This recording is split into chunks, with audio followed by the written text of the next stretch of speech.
Pitching, pitching, pitching. The game's about pitching. They never have a good enough pitching staff. You're always going to find people that can hit here. Always. It doesn't matter who comes in, who leaves, who comes in to replace them. They hit every year. It doesn't matter the lineup they throw out there. They hit every year. They lead the National League in the majority of hitting categories every year. Yet they have a losing record. What does that tell you? It's pitching. It's always pitching in baseball. Those are the teams that go deep in the playoffs. Those are the teams that win World Series. The teams that have the 2 or 3 horses at the top of the rotation, strong bullpens, good closer. These guys don't want to spend money on pitching, they can't develop the pitching. But I'm going to come back to something that seems to fly in the face of what both of us say. When were they good? When were they entertaining? When were they special? I think if you take the 2 periods in the existence of the Rockies, that when they did have Dante Bichette, they had Ellis Burks, they had Larry Walker came along, they had Vinny at third, they had Galarraga, and then they had Todd Helton. When they were scoring 10, 11 runs a game, and I know you don't like that, and the humidors come along, but they could get past their pitching.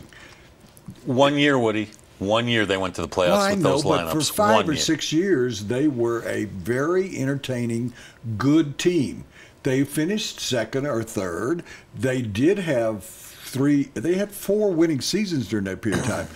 Explain to me who was in the outfield when they went to the World Series. Because I know one of them, but tell me the 3 guys that were in the outfield. Oh, boy. Well, we know Matt Holliday was in the outfield. Right, Holliday. Seth Smith, wasn't he in right field? Yeah, he was a platoon player. Was Juan Pierre here then? Juan Pierre was in the outfield. He was in center. Who was the third baseman? It was the combination of Ian Stewart and the other guy that hung around for a while. It wasn't Todd Zeal, was it? No, it was a young guy. Oh, Garrett Atkins. Garrett Atkins, yeah. Both of those were power hitters, right? Matt Holliday was a power hitter. Atkins was more an RBI guy who had some power, yeah. Seth Smith, and he alternated with someone else in right field. They had some power there. They had power at first base in Todd Helton. Right. They had power at shortstop with Troy Tulowitzki. I don't really remember the second baseman. But I still believe power. I want power. Power doesn't take a day off on the road and I get that. You have to. Walt Weiss likes to say we have to bludgeon people at home. We have to win 50 to 55 games at home, and we have to do it by bludgeoning people because you can't do it with pitching. But they've had teams that bludgeon, and they just can't win consistently. There haven't been enough winning seasons. It's about pitching in baseball. It is, it always has been, and it always will be.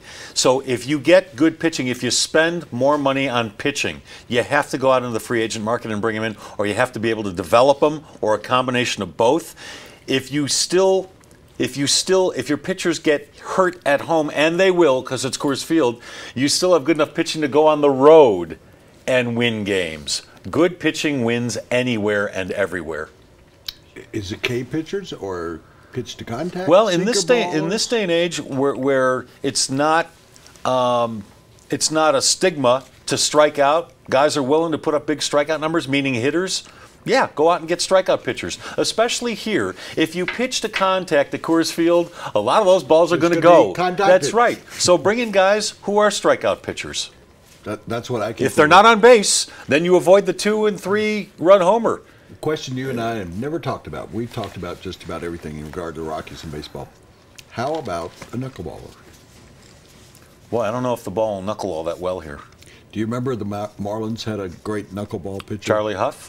He wouldn't pitch here. Yeah, I don't think the ball moved enough.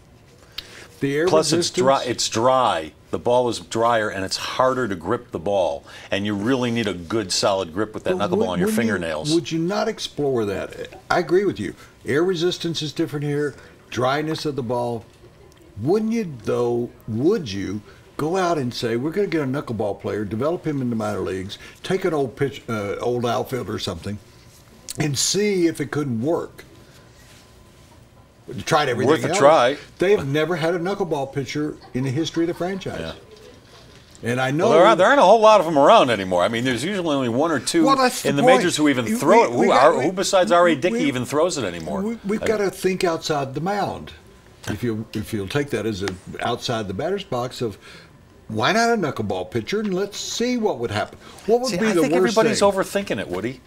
I think you just need good pitching.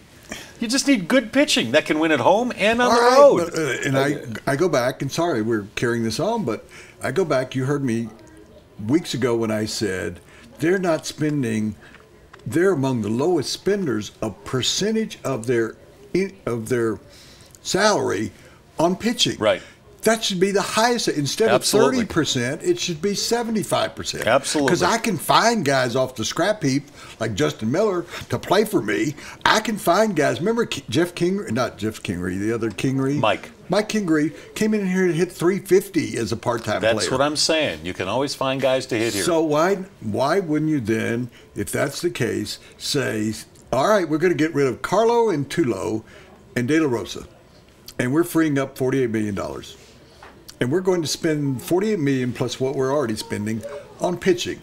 You could get 3 or 4 quality type starters for $48 million. And you can win at home, and you can win on the road. But you know, they've had one winning record on the road in their 23-year existence. Explain That's to me, because they can't pitch. Explain to me why they don't pay for big-time pitchers.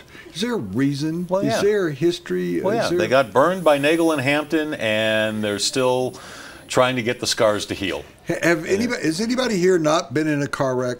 Anybody here never been in a car wreck in their lives? Vinny Chant hasn't been in a car wreck. The rest of us have. Have you ever gotten back into a car after you had a car wreck? Next day. You made a mistake. Yeah. They weren't the right guys. You don't make that the next 22 years of your franchise where we're not going to get a pitcher because of that. I'm not going to ever go out on a date again with a woman because that woman was an awful woman. Or that guy was a jerk, so I'm never going to be with a man again. It happened once. It happened once. Yep. And they're still scared. And so they're not going to pay. That just shows you. Do you like my idea about DePoto? Don't you like the way they're reaching out to him to make him president of the team? That's not happening.